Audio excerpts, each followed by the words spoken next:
ಭಾರತ ದೇಶದ ಸ್ವತಂತ್ರ ಸಂಗ್ರಾಮಕ್ಕೆ ನೈಜ ಭೂಮಿಕೆಯೇ ಕಿತ್ತೂರು ಚೆನ್ನಮ್ಮನ ಸಾಹಸ.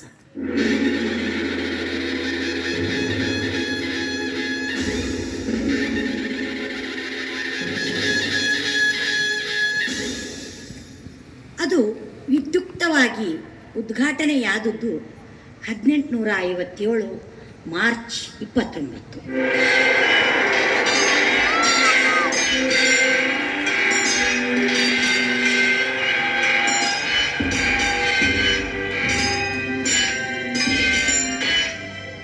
ಸ್ವತಂತ್ರ ಸೇನಾನಿ ಮಂಗಲ್ ಪಾಂಡೆ ಬ್ರಿಟಿಷ್ ಸಾರ್ಜೆಂಟನಿಗೆ ಗುಂಡಿಟ್ಟ ದಿನ.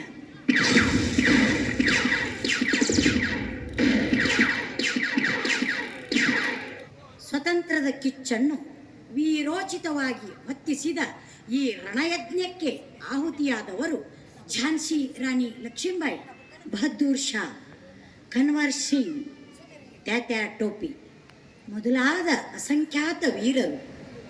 ಸಾವಿರಾರು ತಾಯಂದಿರರು ತಮ್ಮ ಮಕ್ಕಳನ್ನು ದೇಶಕ್ಕಾಗಿ ಬಲಿ ನೀಡಿದರು.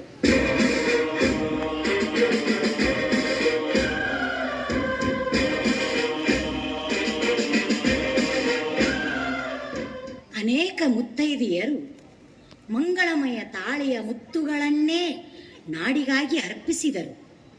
ಈ ಕ್ರಾಂತಿಪಥ ಇತಿಹಾಸದುದ್ದಕ್ಕೂ ಹರಿದು ಬಂದಿದೆ.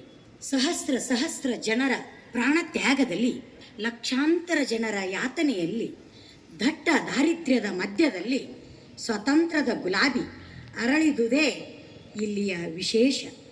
ನಮ್ಮ ಈ ದೇಶಕ್ಕಾಗಿ ನೋವುಂಡು ಭೋಗ ಭಾಗ್ಯಗಳನ್ನು ತ್ಯಜಿಸಿ ಪರದೇಶದಲ್ಲಿ ಏಕಾಂಗಿಯಾಗಿ ಸ್ವತಂತ್ರಕ್ಕಾಗಿ ಹೋರಾಟ ಮಾಡಿದ ಧೀಮಂತ ಮಹಿಳೆ ಮೇಡಮ್ ಕಾಮ.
ಶುಭ್ರಜೋತ್ಸನಾಂ ಕುಲಕಿತಯಾಮಿನಿಂ ಕುಲ್ಲ ಕುಸುಮಿತ ದ್ರುಮದಲ ಶೋಭಿನಿಂ